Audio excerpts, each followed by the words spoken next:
YCP నేతలు ready అయ్యారా? తెలుగుదేశం గేట్లు తెరిస్తే ఒక్కసారిగా జంప్ అయ్యే ప్లాన్లో ఉన్నారా? పార్టీ మారితే జరిగే నష్టాన్ని వైసీపీ నేతలు గుర్తించినా డామేజ్ కంట్రోల్కు చర్యలు చేపట్టలేదా? ఒకరిద్దరు నేతలు చేస్తున్న బొజ్జగింపు ప్రయత్నాలు ఫలించడం లేదా? ఓటమి షాక్ నుంచి తేరుకోని ఫ్యాన్ పార్టీ ఇన్ఛార్జ్ తన నియోజకవర్గంలో జరుగుతున్న పరిణామాలను పట్టించుకోవడం లేదా? ఇంతకీ ఏదా నియోజకవర్గం, ఎవరా నేతలు? Let's watch the story.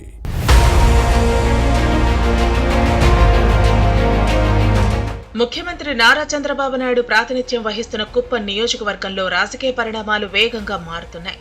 TDP వైసీపీలో స్పీడ్ గా చేంజ్ అవుతున్న ఈక్వేషన్స్ తో పాలిటిక్స్ హీట్ ఎక్కుతున్నాయి. ఎన్నికల ఫలితాలకు ముందు ఉన్న పరిస్థితి ఇప్పుడు లేదు. గతంలో టీడీపీ నేతలను శత్రువులుగా చూసిన వైసీపీ లీడర్స్ ఇప్పుడు అదే పార్టీలో చేరి మిత్రులుగా మారాలని చూస్తున్నారు. కానీ టీడీపీ శ్రేణులను తీవ్ర ఇబ్బందులకు గురిచేసిన ఫ్యాన్ పార్టీ నేతలను చేర్చుకోవడానికి పార్టీ అధినేత చంద్రబాబుకు ముందుగా ఇష్టం లేదట. పార్టీ క్యాడర్ మనసు నొప్పించడానికి అంగీకరించడం లేదు. వైసీపీ నేతలను చేర్చుకునే విషయంలో గతంలో విముఖత చూపిన చంద్రబాబు ఇప్పుడు సుముఖంగా ఉన్నారట.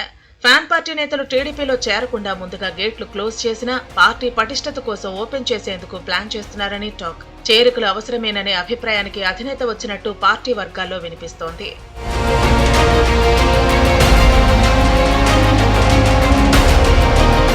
టీడీపీ హైకమాండ్ జాయినింగ్స్ ను ఎంకరేజ్ చేస్తే కుప్పంలో వైసీపీ ఖాళీ అయ్యే అవకాశం ఉంది. అయితే ఫ్యాన్ పార్టీ నేతలు చేరితే తమకు సమస్యలు వస్తాయని తెలుగుదేశం లీడర్స్ లో టెన్షన్ నెలకొంది. మరోవైపు తమ పార్టీ నేతలు పార్టీ మారకుండా కట్టడి చేసేందుకు వైసీపీ ప్రయత్నిస్తోంది. విందు సమావేశాలతో బుజ్జగింపుల పర్వాన్ని ప్రారంభించింది. కానీ టీడీపీ గేట్లు తెరిస్తే మూకుమ్మడిగా జంప్ అయ్యే ఛాన్స్ ఉంది. ఇక కుప్పం మున్సిపల్ చైర్మన్ సుధీర్ 9 మంది కౌన్సిలర్లతో విజయవాడ వెళ్లి సైకిల్ ఎక్కేందుకు విశ్వ ప్రయత్నం చేశారు. వైసీపీ కండువా మార్చి పసుపు కండువా కప్పుకోవాలనుకున్నారు. కానీ చంద్రబాబు, లోకేష్ అపాయింట్మెంట్ దొరకపోవడంతో తిరిగి కుప్పం చేరుకున్నారు. తెలుగుదేశం నాయకత్వం గ్రీన్ సిగ్నల్ ఇస్తే ఏ క్షణంలో అయినా సైకిల్ ఎక్కే అవకాశం ఉంది. ఇక గుడిపల్లె, శాంతిపురం, రామకుప్పం, కుప్పం మండలాల జెడ్పీటీసీలు, ఎంపీటీసీలు, సర్పంచులు టీడీపీలో జాయిన్ అయ్యే ప్లాన్ లో ఉన్నారు. ఆయా మండలాల ఎంపీపీలతో కలిసి టీడీపీలో చేరేందుకు సిద్ధమైనట్లు సమాచారం.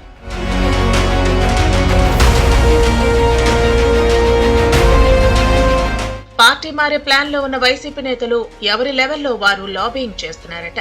కానీ జాయినింగ్స్ ను టీడీపీ లీడర్స్ వ్యతిరేకిస్తున్నారని లోకల్ టాక్. అయితే పార్టీ పటిష్టత కోసం తటస్థులను చేర్చుకునేందుకు అధినేత చంద్రబాబు నాయుడు సుముఖంగా ఉన్నట్టు సమాచారం. ఇలాంటి వారిని తీసుకుంటే పార్టీకి లాభమే కానీ నష్టం లేదని అభిప్రాయపడ్డారట. పార్టీ కోసం కష్టపడుతున్న వారికి ఎటువంటి ఇబ్బందులు, నష్టం జరగకుండా చూస్తామని తెలుగుదేశం చీఫ్ హామీ ఇచ్చినట్లు సమాచారం. ఇది క్యాడర్ కు ఇష్టం లేదని ఒకరిద్దరు నేతలు అడ్డు చెప్పబోగా స్థానిక సంస్థల ఎన్నికల్లో మీరెందుకు మెజార్టీ సభ్యులను గెలిపించుకోలేకపోయారని చంద్రబాబు నిలదీయడంతో సైలెంట్ అయ్యారట. ఈ నేపథ్యంలోనే త్వరలో వైసీపీ నుంచి టీడీపీలోకి చేరికలు మొదలయ్యే అవకాశం కనిపిస్తోంది.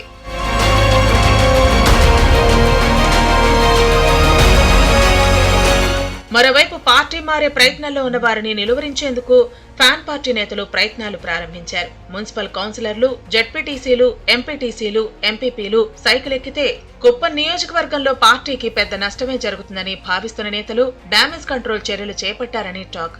విందు రాజకీయాలతో బుజ్జగిస్తున్నారట. కుప్పం మండల వైసీపీ కన్వీనర్ ఎంపీపీ అశ్విని తన తండ్రి హెచ్ఎం మురుగేష్ తో కలిసి ఇటీవల ఇలాంటి భేటీని నిర్వహించారు. పార్టీని వీడిపోవద్దని తండ్రి, తనయ్య కలిసి సర్పంచులు, ఎంపీటీసీలను బతిమాలుకున్నారట. స్పీకర్ పెట్టి మరీ రాజంపేట ఎంపీ మిథున్ రెడ్డితో ఫోన్లో మాట్లాడించారు. ఈ సమావేశానికి హాజరైన ఏ ఒక్కరూ కూడా పార్టీని వీడబోమని స్పష్టమైన హామీ ఇవ్వకపోవటం గమనించదగ్గ విషయం. దీంతో సమావేశం నిర్వాహకులు కంగు తిన్నారు. తామొకటి తలిస్తే మీటింగ్ కు వచ్చిన వారు మరొకటి తలపెట్టినట్టు ఉందని తల బాదుకున్నారని వైసీపీ సర్కిల్స్ లో టాక్.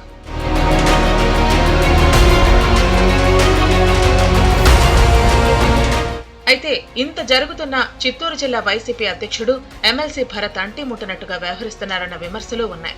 కుప్పం నియోజకవర్గానికి ఈయనే పెద్ద దిక్కు. పైగా ఇన్ఛార్జిగా ఉన్నారు. అసెంబ్లీ ఎన్నికల్లో చంద్రబాబుపై ఓడిపోయిన తర్వాత ఫ్యాన్ పార్టీ వ్యవహారాలను పట్టించుకోవటం లేదు. నాకెందుకీ తలనొప్పి అని కాడి కింద పడేశారని ఫ్యాన్ పార్టీ వర్గాల్లో వినిపిస్తోంది. ఎన్నికల ముందు వరకు యాక్టివ్ గా ఉండి టీడీపీ చేసిన విమర్శలపై క్విక్ గా రియాక్ట్ అయి కౌంటర్ ఇచ్చిన భరత్ ఇప్పుడు సౌండ్ చేయటం లేదు. ఓటమి మిగిల్చిన షాక్ నుంచి ఇంకా తేరుకోలేదట. ఎంత చేస్తే మాత్రం ఏముందంటూ చేదు ఫలితంపై నిర్వేదం వ్యక్తం చేస్తున్నారు. కుప్పం నియోజకవర్గ వైసీపీలో ఫ్యూచర్ పొలిటికల్ పరిణామాలు ఎలా ఉంటాయో పరిశీలించాలి.